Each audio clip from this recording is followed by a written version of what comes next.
livre est né d'un constat, celui que le monde est en profonde mutation, et ceci dans tous les domaines de la société. Que ce soit l'entrepreneuriat, que ce soit l'environnement ou la santé, il y a des choses qui changent, qui bougent. Et avec Aurore, nous avons eu envie d'aller interviewer 18 pionniers reconnus, chacun dans leur domaine, et qui œuvrent à l'édifice d'un monde tourné vers le vivant et vers le respect de la terre. Comme le disait Gandhi, nous devons incarner le changement que nous souhaitons voir advenir dans le monde. Dans cette optique, en 2016, j'ai créé l'alternative.fr, un média alternatif sur Internet qui met en avant des initiatives tournées vers le sens de la vie et la quête de sens. Avec Je rêve d'un autre monde, nous faisons un pas de plus avec Caroline Frizou vers ce monde meilleur. Je m'appelle Moutz, je suis voyageur, auteur et réalisateur de documentaires, des voyages dans lesquels avec mon ami Nance, on part sans argent, sans vêtements, à la rencontre des gens, avec un rêve dans notre baluchon. Avant de faire ça, j'étais étudiant ingénieur, puis ingénieur, mais j'ai jamais exercé. Je suis très vite parti voyager parce que je me suis aperçu que j'avais besoin de rencontrer les gens, j'avais besoin de parcourir le monde, de le découvrir par moi-même et pas par des livres.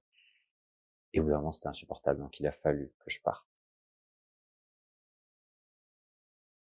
Eh ben, c'est passé par oser faire face à mes peurs, celles qui faisaient que je partais pas vivre mes rêves. Et puis, ce qui m'a beaucoup aidé, c'était de faire confiance.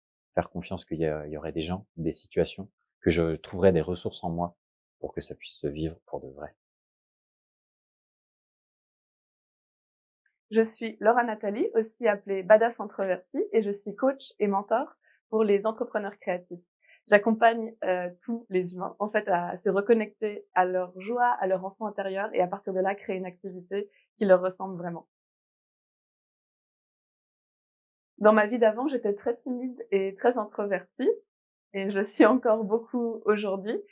Et donc, pour sortir de ma zone de confort, j'ai passé beaucoup d'années à voyager. J'ai parcouru le monde avec mon sac à dos, jusqu'à ce que je me rende compte que c'était pas forcément en voyageant que j'allais trouver ce que j'aimais vraiment faire et qui j'étais vraiment, mais c'était avant tout en me reconnectant à ce que j'ai toujours voulu faire, qui était écrire, qui était m'exprimer, qui était me reconnecter à ma créativité et aider les autres, en fait. Aujourd'hui, j'ai créé une communauté sur Internet et hors Internet de personnes qui adhèrent à ce message de se reconnecter à sa créativité, ce message de vivre avant tout une vie qui fait sens pour nous et où on se reconnecte à sa joie, à son enfant intérieur. Je me lève tous les jours avec la sensation d'avoir une vie qui fait vraiment du sens et rien que pour ça, je ne la changerais pour rien au monde.